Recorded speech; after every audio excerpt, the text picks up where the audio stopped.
You're looking to get more local leads for your small business in 2025, and you figured out that your Google business profile is exactly what you need to be focusing on. This video is an end-to-end guide that's going to teach you how to set up, optimize, and manage your GBP as you move forward into 2025 and beyond. When it comes to getting local leads for your business, your Google business profile is so important. That's why we have a lot of stuff that we need to get covered in all of these chapters. And notice the one that's blurred out right there. I think that one's going to be the most fun. So be sure to stick around for that. And you know how YouTube works. Follow that timeline if you already know the basics and skip ahead to the parts that are very important. Save this video for later, but don't wait too long because we want to see you start seeing success right away.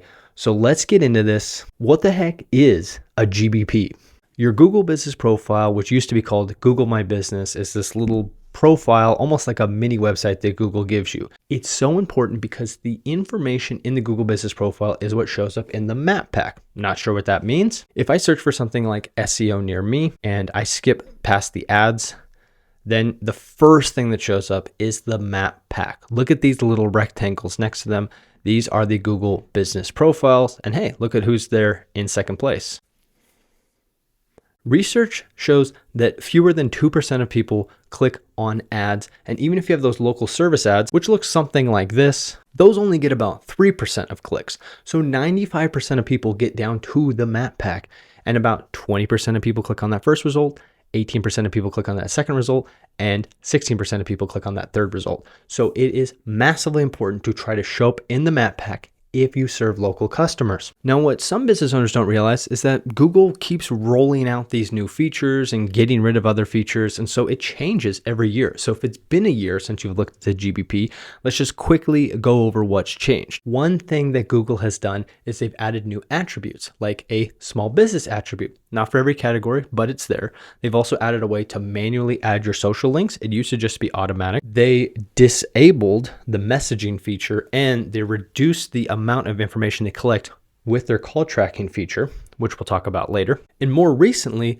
they've made it so they're starting to use AI summaries of reviews, kind of like what you'd see on Amazon product reviews. Now, all of this is just to tell you that the GBP constantly changes. Google's adding features, taking them away. And so you want to stay up to date. A really good reason to be subscribed to this channel because all we talk about is local SEO for the most part. Now let's get into it. Let's talk about the Google business profile. And let's start by talking about how do you claim your GBP? Now, there are some situations where you might already have a Google business profile out there because one of your old employees claimed a Google My Business profile back in the day, or you have a storefront business and so people recognize it and people have reported that it exists. If that's the case, you might have to take different steps, but generally speaking, this process will work even if you're in that situation. But most businesses aren't already out there. And so this is what you're going to do. So you're going to type in google.com/business on the top of your browser, hit enter, and you should be greeted with a screen that looks something like this. Go ahead and click manage now, and you should be greeted with this screen. Before you click manage now, double check in the top right and make sure you're signed into the Google account you want to be the owner of your GBP. Just take that extra step, okay? Now, if your business already exists in the database, when you start to type in your business name, it will pop up. So if I say owned Home Depot in Bend, Oregon, I would be able to see that location right here. And I could go forth and start building out that profile. Now, let's just assume that you have a brand new business. So let's enter that in and you should see something that looks like this instead. So type in your business name, make sure you use proper capitalization, and then click create a business with this name, and then click continue. Now on this screen, you're going to see whether or not you qualify for a Google business profile. Quick lesson, if you're a business that has a physical location that serves local customers, then the answer is a resounding yes. If you're a service area business, which means you work out of your home, you have to either service clients at their location, your location, or a neutral location, something like a coffee shop. If you only service clients online and you never service clients locally, you do not qualify for a Google business profile. It is not worth even filling this out. You can stop this video and you can go look at other means for how to get leads online. This is just for local businesses.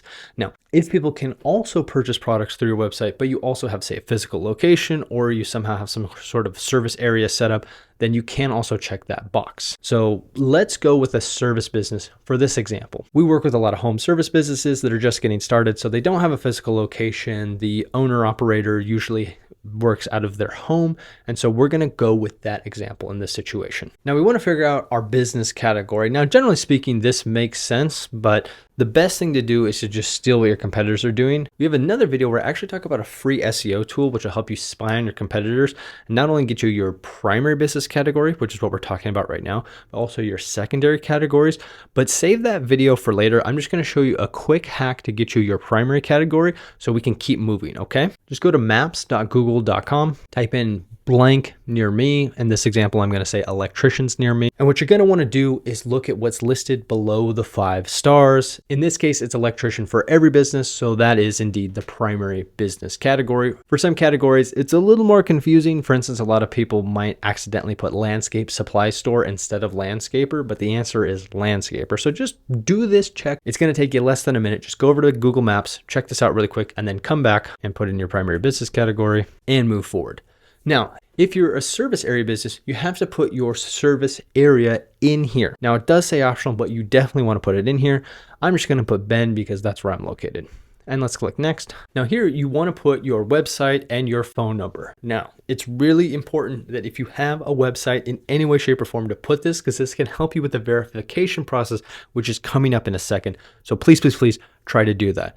Now, when it comes to the phone number, if you want, you can get a Google Voice number for like $12, $13, $14. That's what I've been doing for a while. Just recently upgraded to an eSIM for my phone, but this is a good way to make sure you have a separate business line from your personal line without having to spend a ton of money, and it's all on the same phone. You don't have to be one of those jerks that walks around with 2 phones. However, the whole point of setting this up is to get more leads for your business. So make sure you have something you can point people to, even if your website is like a jot form in the early days so they can fill something out and your phone number is your personal number. At least there's something, but over time you want to make sure you get that dialed in. But for now, let's just put something in there. Obviously, don't put fake stuff here, put real stuff in here. And then let's click next. And this is what I like to call the point of no return. After this step, you have created a Google Business profile. You cannot go back. You have to move forward with this Google Business profile. Okay, so be careful when you get to this step. By the way, they also have 2 checkboxes at the bottom. You do not have to check them. I like that they're no longer checked by default. Now, the next step that they're going to present is to verify your Google Business profile. Now, we're going to circle back to that in a second, is to click verify later. And we're going to keep moving forward for now. At this point, it's going to give you a chance to add your services. Don't worry too much about filling this out entirely.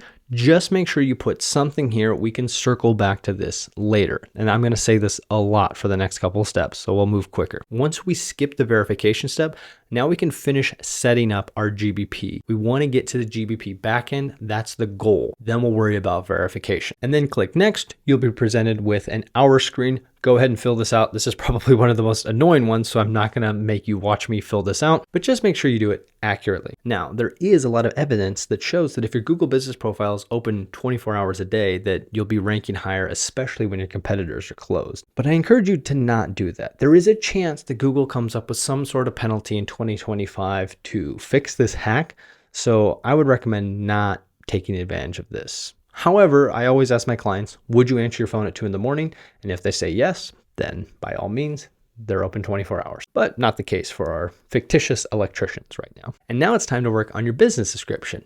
Now, what I would recommend doing right now is just hitting skip, and we're going to circle back to this when we work on our optimization. But if you want to put some super basic stuff here, you can. But again, I just usually skip it right now. So let's click skip. You can also add photos of your work. If you have those handy, this is great, but there's actually a certain dimension size that you want to hit. So let's worry about this in a second when we get back to the optimization step, okay? Just go ahead and click skip. And then of course, Google's going to try to get you to spend some money. So they're going to offer, if you spend $500 on advertising, they'll give you a credit for $500. It's legit, but most businesses aren't at a point that they want to do this right now. So you can totally just click skip here. They're also going to give you an offer to set up a Google Workspace email. Obviously, it's a great service. I use it. Just click skip if you don't want to use it right now. And then it's going to warn you that all of this stuff is invisible until you get verified. So now it's time to talk about the verification step. So ta-da, we have made it to the GBP backend. But what we really want to do is we want to get verified. Now, before we jump into the step, I should say this is a sticky step. There's several options here. One, you can get insta verified. This is great. If there's enough evidence about your business being out there, probably your website's been up, maybe you have a Google Workspace account already, then Google can say, oh yeah, we see you're a legitimate business. No problem. You're approved. You're good to go. That's great. I love when that happens. The other option is you could be required to do a phone call or a text message. This happens a lot where Google has a pretty good idea you're a legitimate business, but they're just not 100% sure, and they want to make sure you're a human filling out this form. And that's the main reason they're having you do that, text code. Again, this is awesome because we get verified almost immediately. Love when this option is presented. The vast majority of the time, we get hit with the third option, which is a video verification.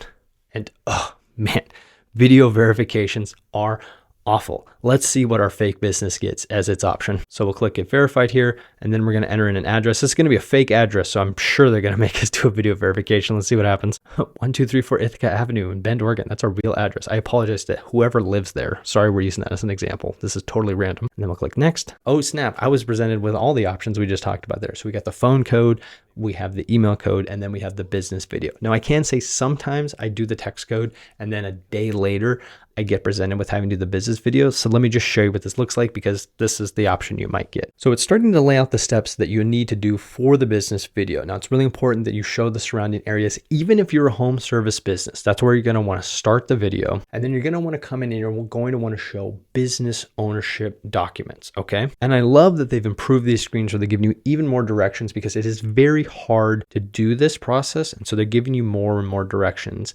nowadays. So I really appreciate that part, Google. Thank you for that. And then we're presented with this QR code. We can scan that and we can go record the video. Now, if you need more help with your video verification, which I can almost guarantee you will, because this is a tricky process and there's little steps that you're going to need to get right. We have another video right here that I put up like a year ago, and it seriously helped dozens of people get through their video verification process. I send this to clients. My students send their clients to this video. So I highly, highly, highly encourage you to check out that video if you get stuck with the video verification step. However, Google has been a little bit nicer about this step lately, so maybe you don't need the help, but that video is still there in case you need it. And that video is older, so check the description, because there are some updates about what I would change if I could re-record that video. And if you want to see a newer version of that video, leave a comment below and let me know. I think this is a good time to say, like, I respond to every comment that gets left on these videos. So if you have any questions as you're going along, like you run into a hiccup and you're like, whoa, this is happening to me at this step, I've probably seen it. Leave a comment. Give me a day or two to get back to you, and I will get back to you. I promise. Okay. So leave that comment if you run into any questions. Let's assume that you've got your business verified now. You can start moving forward. And even if you haven't, you can actually start optimizing your GBP right away. So let's get into it and start doing Google Business Profile Optimization. Now, the key to Google Business Profile Optimization is to go through and fill out every single option. And when I say every single option, I mean every single option. So go through and do that. So, okay, let's start working our way through this. So we'll start with edit profile. So you want to go through and make sure you have your business name right. Now, this is super important. You have to put your legal business name if you want to put keywords in this, because it is actually helpful to do this. You've got to do it in a legitimate fashion. And that means filing a DBA or doing business as for your business. Check out the card right here where we talk about how to file a DBA for your business so you can do it legitimately. In the meantime, just put your legal business name so you don't get suspended. We'll talk more about suspensions later on. This was your primary business category that you put in earlier. You want to go through and put your secondary categories as well. Just another shout out to this video right here where I talk about my favorite free SEO tool where you'll actually be able to steal your competitors' secondary categories. Be sure to bookmark that video and go to it after this one, okay? We'll leave that alone for now. Now, you want to go in and do your description. You can suggest a description from Gemini right here. Not bad. So let's use that just kind of to get started. Now, another thing you can do if you have some content that you can already use is go to ChatGPT and say, hey, can you help me write a Google Business Profile business description? We have 750 categories. Don't worry about stuffing in keywords. Just provide something that's useful to my clients. And you can kind of use that as an example too. And then of course, reread it, make sure it's really written for humans. So it's about to move on, but I noticed the Gemini actually put a URL in here, which is not allowed. So make sure you don't put a URL. Or I don't think you're allowed to put a phone number in here. If you have a CCB or whatever contractor license in your state, put that here. Now go ahead and put your opening date. If you don't know the day, that's fine. And it's okay if you ballpark it here. They're not going to fact check you. There's your phone number and your website. Make sure you have the S after HTTP. Sometimes people do that wrong. You can put in your social profiles here. So go through and add all of your socials. Now, if you're a service area business, this is where your address is located, but notice that it's hidden. So people will not be able to see this. A lot of people ask this question to me like, oh, isn't my address going to be on Google? Not necessarily. And it's actually Google's rules where if you're a service area business to not make it publicly visible. Now, if you have a storefront, then for sure, uncheck this and put in your address and make sure the pin's in the right spot, especially if you're a newer business. It might be in the wrong spot. Go back in and fill out your entire service area if you're a service business, but don't put anything that's more than 2 hours away from the middle of your service area, okay? Also, this isn't a huge ranking factor, so don't spend too much time on this, and probably don't put more than like 5 or 10 locations. I think the max is like 20. Double check your hours. If you have any of these additional hours, you can add these, and then go through and put all of these attributes down here. If you identify as any of these categories, I encourage you to put it. Now, there are some of these where you might say, where I'm at, it might not be a good idea for me to identify that. I understand that, but I do think there is a net positive to putting this because some people want to work with people that look like themselves. And so if that's the case, they might be searching for, one example I've heard of this is a friend of mine, and she looked and noticed that somebody searched for Black-owned web designer in her area, and the reason why they were able to find that is because it was on her website or it was on her GBP. She's not sure, but this is an attribute that you can add. So I usually encourage clients to include this in their GBP if it's relevant for them. And especially if you're a veteran, make sure you put that. Thank you for your service, vets. Crowd, I usually just tell people put what's comfortable for you here. You know, you can go look up Vencan Designs and see how we feel about this, but we live in a purple, almost red leaning part of Oregon. So a lot of people feel more comfortable leaving this blank. I would say the only wrong answer is to check no. So don't do that. If appointments are required, check yes. If they're not, then I would put no. I think it's important to be clear on this one. And then for service options, if you can do an online estimate, I would put yes. If you can't, I would leave it blank. And then if you do speak any other languages, then I would also check yes on that. If you just check English, it usually defaults you back to having nothing.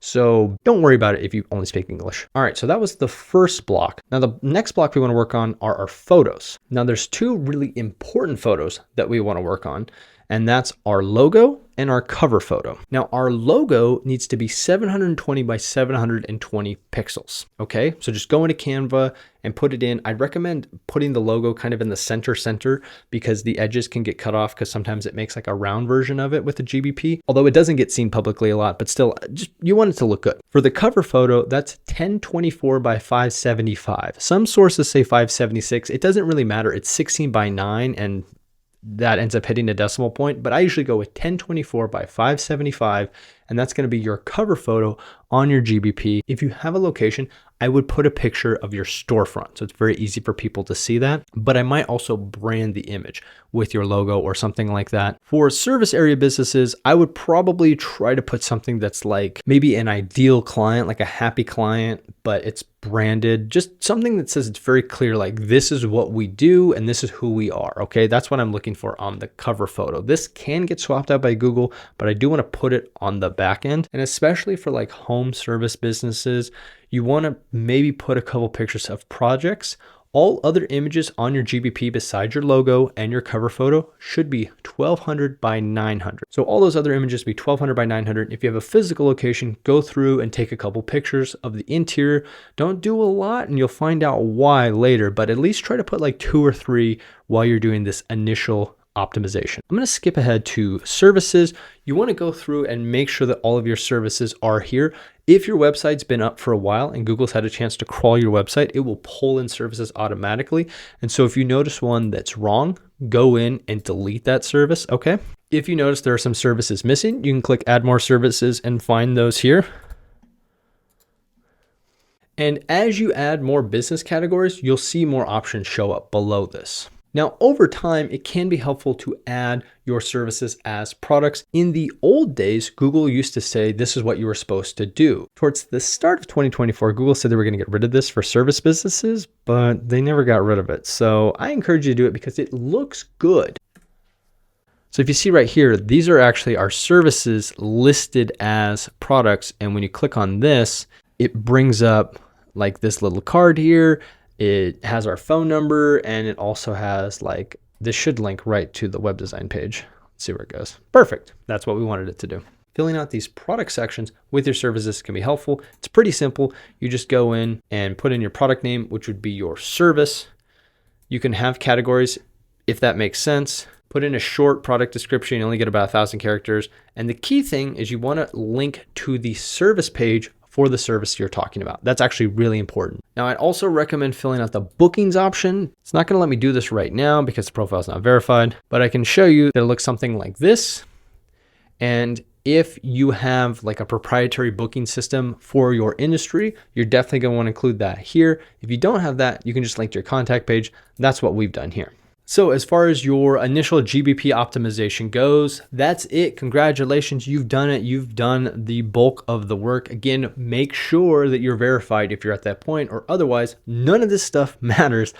People can't see your Google Business Profile, so make sure you do that. And one checkpoint that you can use to make sure you've fully done this is to go up here to the profile strength and make sure that you have the green circle of happiness. If you don't, you might have to dismiss this create an offer thing, or it might be trying to get you to sign up for an email as well. Once you dismiss those two things and hit refresh, you should get the green circle of happiness. All should be good, and you're done with that step. Okay, now I want to talk about tracking results for your Google Business Profile. Now, what we're going to do next is we're going to talk about how do you manage your Google Business Profile over time as you go throughout 2025. But the thing is, you don't really know if what you're doing is helping if you're not keeping track of it. Now, the Google Business Profile is just a piece of the local SEO puzzle.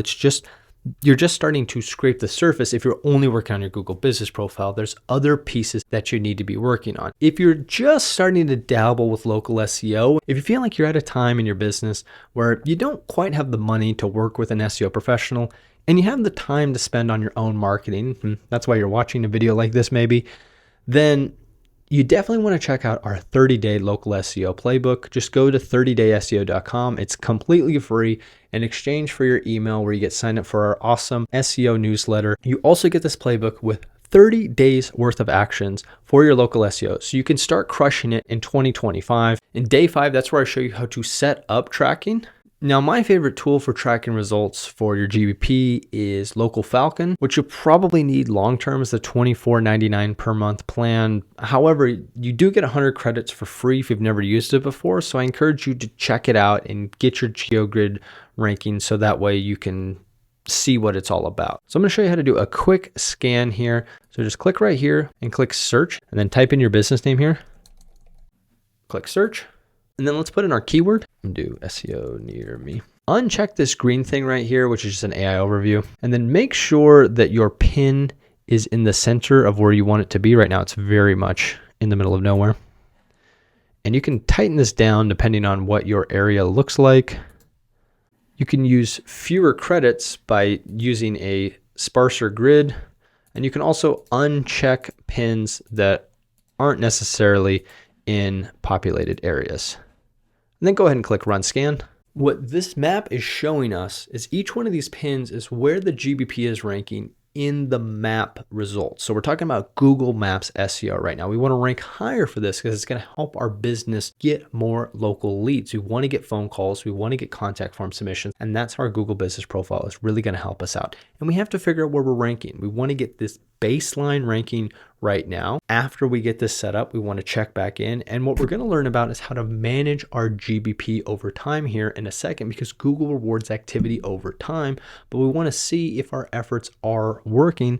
And so that's why we're getting a scan right now. So you can see right now how Then Can Designs is ranking for SEO near me in our local area, Bend, Oregon. Now let's get to our next topic, which is Google Business Profile Management. Now I'm going to try to keep this really simple here. There's only 3 things I want you to worry about as a small business owner. And I'll also mention kind of a general collection of other things you can consider as well. The 3 big ones are GBP posts, which are really GBP updates now, photos, Q&As, and everything else. So GBP posts are right here. They're actually called updates now. Studies show that humans don't really read these, so don't spend a whole lot of time worrying about this. Also, don't post these every single day of the week. Just worry about trying to post this once per week, okay? Go in here, go to updates, put a photo in here. What's the dimensions? 1200 by 900. There you go. You remembered from earlier, right? And then you want to put a short description here. Try not to put links or phone numbers here. You're going to use this call to action button down here to do a link Typically, it's going to be learn more, maybe book, and then you're going to link to the service page that you're talking about. Now, my big GBP post strategy is to focus on pointing back to your individual service pages. In other videos on this channel, we talk about your comprehensive local SEO strategy, and you want to make sure you have individual service pages for each one of the services you offer. And so having GBP posts that are pointing back to this page can be very helpful, especially for that last chapter we're getting to here in a little bit. So make sure that you're doing these in 2025. I had one client last year where all we did for them was GBP management. Typically we do GBP management, but we do everything else as far as local SEO goes for our clients. But for this one client, they didn't have a website that we could do anything to. And so we just focused on GBP management. And I was so shocked at what GBP posts or updates were able to do for his business. He even started to show up in the map pack in his area, going from being 20 plus, one of those geogrids, to showing up in the map pack in his area in just a couple months. That was fantastic. And it started to result in way more phone calls for his business. So that's awesome, right? Now, the next thing you want to do for Google Business Profile Management is to add photos regularly. I encourage a small business to try to post about once per week. That's a little too optimistic. So I usually say try to do it at least once per month and have a couple photos when you go to do it. Remember, the dimensions are, you remember, right? 1200 by 900. So go into Canva, crop that photo up, and then get it uploaded. The way you do that is by clicking on photos right here, and then you just click add photos and then just drag it in right here. That's it. Super easy, no problem. You should be able to handle that. The next thing for GBP management is the Q&A. Now, what you might not realize is you can go into the Q&A section, you can ask a question, and you can also answer it. Also, every time you go in here, be sure you hit those little thumbs up. So yeah, it's super easy. You just go in here and ask a question. Don't just use this to stuff in keywords. Like, try to ask actual questions that clients are asking or potential clients might be asking on the way to your business. You know, like, how long does it take to get my roof replaced or something like that? And then after you post the question, you can also post the answer. This is great. And if anybody ever asks a question, make sure you're responding right away. Now let's talk about the everything else category. Now, when it comes to these services, you can actually click on them and there's this little service description here. Utilizing tools like ChatGPT or Claude, it's very easy to go in and fill this out. So over time, I like to go in and fill these in, okay? Again, we just want to give more information to the algorithm, okay? Especially in 2025. Again, I'll talk about that in a second. And if you didn't get all of your services as products, you want to come back to this over time and keep filling this out. And some people think it might even be helpful to categorize by location if you're a multi-location business, either physical locations or just service area, right? So, you know, we service all of Central Oregon and beyond. So like a roofing client of mine can service Bend, but they can also service Redmond. They can service Prineville. They should have a category that says Redmond roofing, and then they could have a product for Redmond metal roofing, and that would point to their Redmond metal roofing page. Are you getting it? Now you might think that seems a little scammy or we're getting way too specific here, but the more we can tell Google what we do and where we do it, the better we can help our businesses. And now it's time to talk about one of the most important things for GBP is reviews. You want to make sure you're getting more, better, high rated, high quality reviews. You're getting a steady stream over time, and they should include your services and your locations in them. Is that enough? Did you get it yet? Now, if you want to get more higher quality reviews, I encourage you to check out this video right here where I totally break down the process. I even talk about this funky process where you can get a business card specifically for getting more reviews.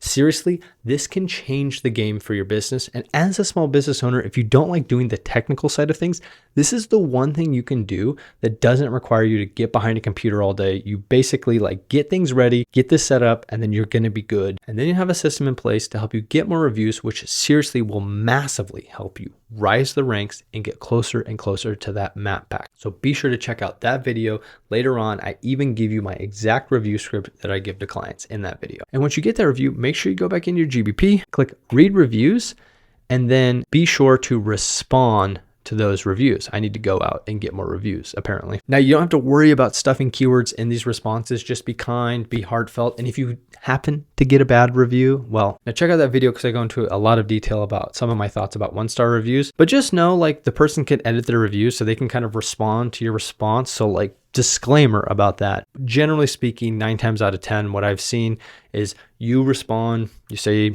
kind words and say what you're going to do better next time, even if you didn't do anything wrong, and they don't do anything. And then you look like the good guy or gal to future prospective clients. All right, we've almost made it to the super secret chapter coming up here in just a second, but we got two more things we need to talk about. And these might seem a little boring, but these are actually really important. So one thing you have to make sure for your GBP, especially in 2025, is you don't want to get suspended. So let's make sure we're following Google's rules. There's a couple hotspots in the GBP where you want to be careful making edits to it, because if you do that, you can either be suspended or you can have your profile be taken off the shelf and it won't be publicly visible, or your edits and your reviews won't be publicly visible while you're working on that. So let's mention those quickly. First things first is your business name. This is probably one of the fastest ways to get suspended.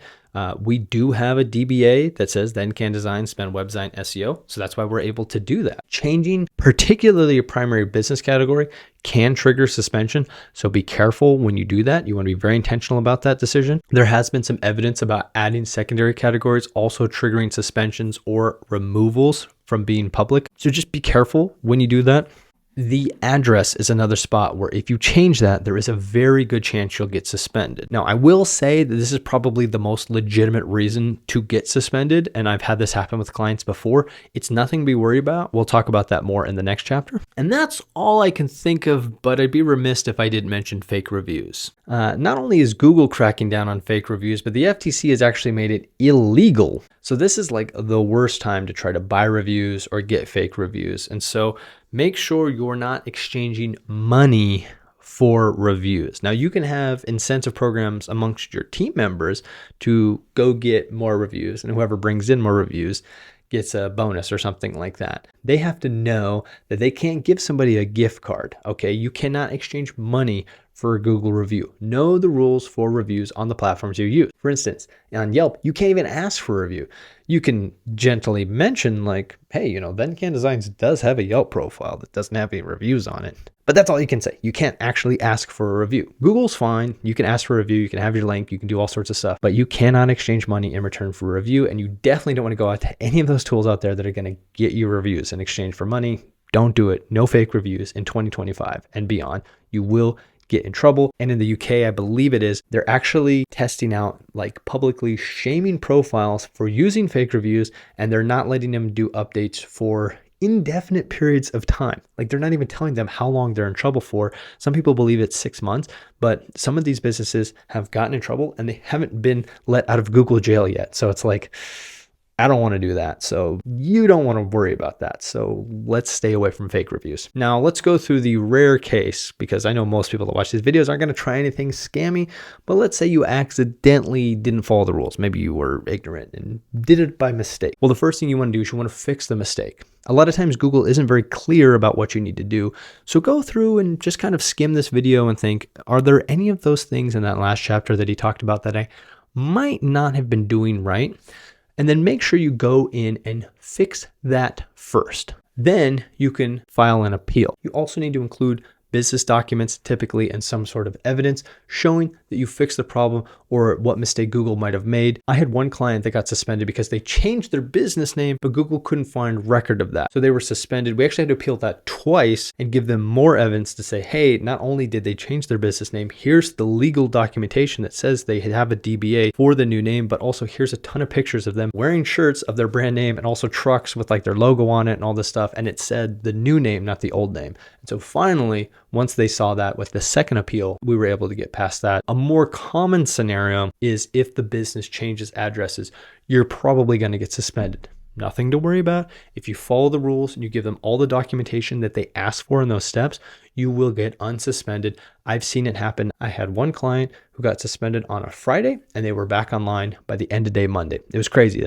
That's the fastest I've ever seen Google turn around an appeal. But typically speaking, if you do your job, they'll get back to you within about a week, plus or minus a couple days. But you don't want to go through all this work and end up getting suspended or being not publicly visible or not having your edits be live. So just make sure that if something comes up, that you rectify the changes, file an appeal, and if you run into any problems, again, leave a comment below. All right, now here's the part that you've probably been waiting for if you've stuck around however long this video has been going on for up to this point, but I'm gonna talk about some of my predictions for the GBP in 2025, why I think it's so important, maybe the most important thing you can do for local SEO in 2025.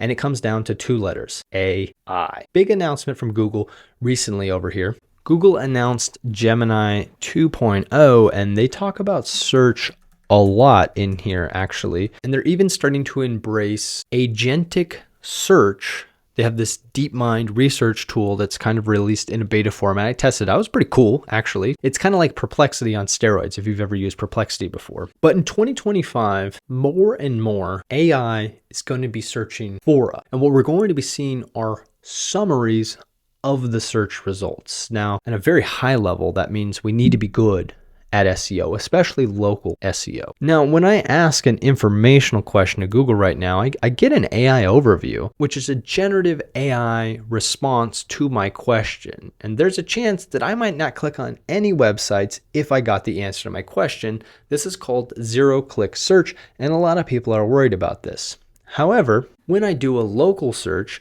I'm presented with the typical results, sometimes local service ads, if that's in your area, PPC ads, the Google business profiles here in the map pack, and then your organic results. AI hasn't started to take over local search like we thought it would, but Google has shown their hand. When they were testing out AI overviews, it was called SGE. Go to last year's version of this video, and I was showing you this thing called the local panel that Google was testing out for local search results.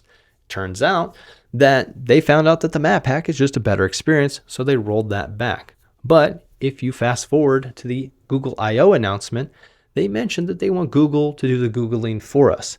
They talked about AI generated search results that are more tailored. Also, as people start to use AI chatbots like ChatGPT more and more, they're getting used to typing more into the search box. Right now, if someone's looking for your electrician business, they'll search electrician near me or electrician, Durango, Colorado, or wherever you're located. But over time, they might realize that they can search a little bit more in depth. They can search for electrician that specializes in EV charger installation near me in this neighborhood of Durango, Colorado. Now that's a lot more specific. That's a long tail keyword. Now, if Google or ChatGPT search or Perplexity or Gemini or Claude needs to answer this search result, where are they going to look? Well, we can take a pretty dang good guess that Google's going to look where it always does. Your GBP, your website, and it's also going to double check with these things called backlinks. These are links that point to your website, and they need to tell Google that you're a local business in this particular industry. Everything that you do with your GBP, your website, and your links should be telling Google what you do and where you do it. That's the basis